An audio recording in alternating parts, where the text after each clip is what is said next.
皆さんこんにちは、アンリです。今日はロボットの脳体チップが2026年5月の1週間で一気に揃った物理 AI 第3章のニュースを AI に詳しくない方にもわかるようにお伝えします。ロボットの脳、体、そしてチップ、この3つがまるで申し合わせたかのように2026年5月のこの1週間で同時に揃いました。NEC の世界モデルスピリット AI とボッシュの業務提携、ジェネシス AI の草案ロボット、ボストンダイナミクスのアトラス、フィギュアの新型ハンド、ニューラリンク、ファナック、ラピダス、スペース X× テスラ、AI はついに画面の中から現実の体へ降りてきました。今日は2026年5月8日金曜日です。 AI といえばこれまで皆さんがチャット GPT やクロードを画面越しに使うイメージだったと思います。ところがこの1週間で AI が文字通り体を持つ段階へと一気に進みました。中国では昨日5月7日、スピリット AI とボッシュチャイナが業務提携、アメリカではジェネシス AI が草案ロボの成功率を一気に4倍へ引き上げ、アトラスはカートホイールとバックフリップまで決め、日本ではファナックがプラス 13% 増益と自社株買い、ラピダスは富士通から AI 半導体生産を受託しました。今日はこの物理 AI 第3章をロボットの脳、体、チップ、工場、日本の3本柱という5つに整理してお届けします。まず一つ目のセクションはロボットの脳のお話です。日本では NEC が今年3月12日に世界モデルと呼ばれるフィジカル AI を発表しました。世界モデルというのは AI が現実の世界を頭の中でシミュレーションして次に何が起きるかを先回りして予測する仕組みのことです。 NEC の世界モデルは人の動きや心理までを先回りして読み取り、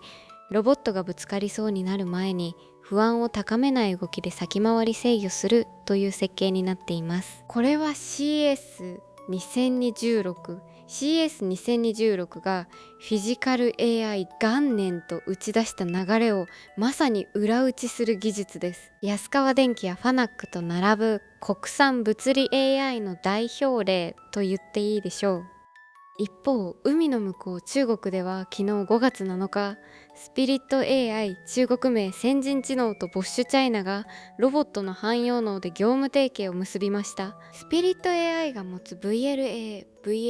ビジョンランゲージアクションモデル、つまり見て言葉を理解して行動する AI にボッシュが持つセンサーやアクチュエーター、それに中国全土の工場と物流網を組み合わせるという一気通貫の戦略です。スピリット VS10 は世界基準のベンチマークで競合と並ぶ性能を出し始めました。中国側ユニバーサルブレインズへの本格量産シナリオがついに動き出した瞬間です。さらにアンソロピックの最新モデルグンミソスの系譜にあるクロードがこうしたロボットの下流に脳として降りていく流れも今静かに進んでいます。2つ目のセクションは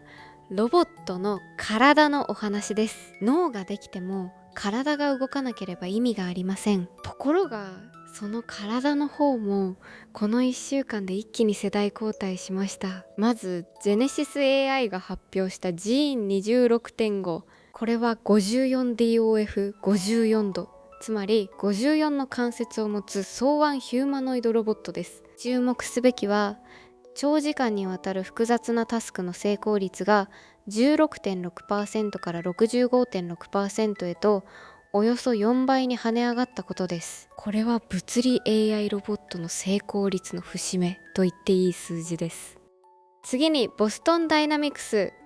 有名なアトラスが今度はカートホイール、つまり側転とバックフリップ、後方宙返りまで決めてみせました。物理 AI による運動制御の世代交代を目で見てわかる形で示したと言えます。さらにフィギュアは全7ハンドを発表。これまでロボットの手は剣、すなわちワイヤーで指を引っ張る方式が主流でしたが、ジェン7では手のひらの中にモーターを内蔵する方式へと刷新されました。これにより量産がぐっと近づきます。そしてもう一つ、昨日5月7日 CEO のイーロン・マスク氏がニューラリンクプログレスと短く投稿したポストにはなんと88,767ライクス、いいねが集まりました。リポストも1万2445件です。ニューラリンクは脳に小さなチップを埋め込み、考えるだけで機械を動かす技術、いわゆる BCI ブレインコンピューターインターフェースの最先端です。 AI ロボティクス、そして BCI、 この3つの交差点に今世界の関心が集まっているということです。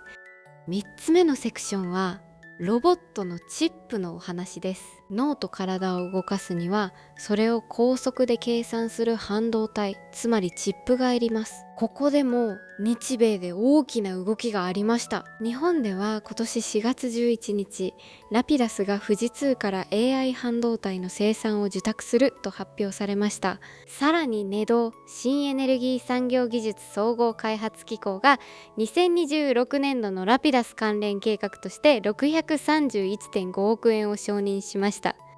注目はラピダスが用意した設計ツール RARS です。これにより設計期間は 50% 短縮、設計コストは 30% 減になるとされています。量産目標は2027年2027年 IPO、 上場の目標は2031年2031年です。2ナノメートル2ナノメートル世代の国産半導体の正念場がまさに今始まっています。一方、太平洋の向こう側ではスペース X とテスラが共同でテラファブと呼ばれる超巨大な半導体工場を立ち上げると打ち出しました。投資額はおよそ550億ドル、日本円でおよそ8兆円。年間生産能力の目標はなんと1テラワット相当の AI コンピュート能力というスケールです。狙いはAI とロボティクス、そしてテスラのヒューマノイドロボットオプティマス専用チップの垂直統合です。ロボタクシー FSD と呼ばれる完全自動運転オプティマス、そして家庭用蓄電池メガパック、すべてのスタックを自前のチップで一気通貫に動かす構想です。日本の2ナノメートル国産化とアメリカの1テラワット級垂直統合、チップの覇権争いはいよいよ物理 AI の主戦場へと舞台を移しました。4つ目のセクションはロボットを動かす工場のお話です。脳体チップが揃ったとしてそれを実際に量産するのは結局のところ工作機械、つまり工場の中の機械なのです。ここで主役になるのが日本のファナックです。ファナックは先日2027年3月期の業績見通しを発表しました。営業利益はプラス 11% 増益、純利益も伸び自社株買いまで決めました。さらに2026年3月期の実績は売上がプラス 8% で8578億円、純利益がプラス 13% で1665億円と増収増益です。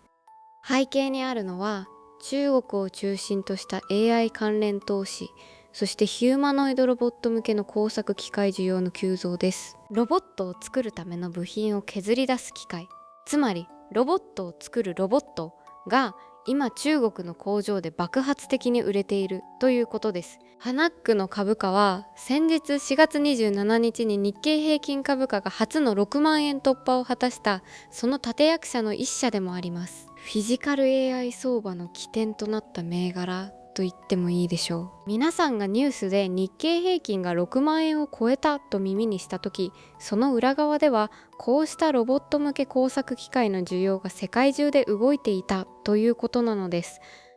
AI ブームというと私たちはどうしてもアメリカのソフトウェア企業を思い浮かべがちですが、実は物理 AI を物理的に作る現場は依然として日本企業が握っています。最後の5つ目のセクションは日本の3本柱と視聴者の皆さんに与える示唆のお話です。ここまでの流れを整理すると日本にはちょうど3本の柱が立っているということが見えてきます。1本目は NEC、世界モデルでロボットの脳を担う柱。2本目はファナック、ロボットを作る工場を担う柱。3本目はラピダス、それらを動かすチップを担う柱です。脳工場チップ、この3つがくしくも日本企業によって担われているというのは決して偶然ではありません。日本はもともと精密機械、半導体製造装置、ロボティクスで世界のトップを走ってきた国です。 AI が画面の中から現実の体へ降りてきた今、その強みがもう一度世界の最前線に戻ってきていると言えます。視聴者の皆さんにとっての示唆は、 AI ニュースをアメリカ西海岸の話だけで追わないということです。チャット GPT やクロードのニュースに加えて、ファナックの決算、ラピダスの量産進捗、NEC の世界モデル発表、この3つを並べてみると、日本がフィジカル AI で何を担おうとしているのか、その全体像が一気に見えてきます。投資家の方も就職や転職を考えている方も、ご自身の仕事の中で AI をどう生かすか考えている方も、この3本柱はこれから何度も登場するキーワードになるはずです。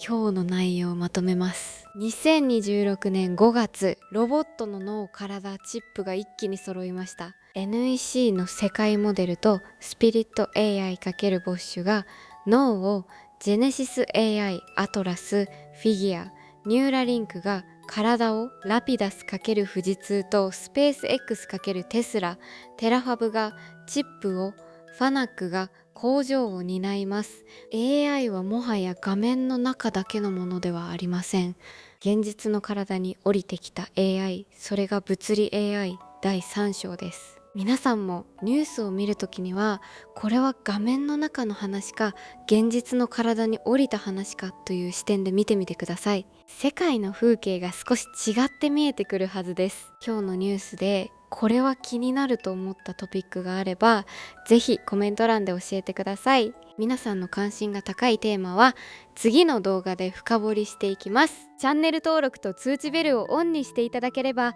毎日の AI ニュースを見逃さずチェックできますよ。それではまた次の動画で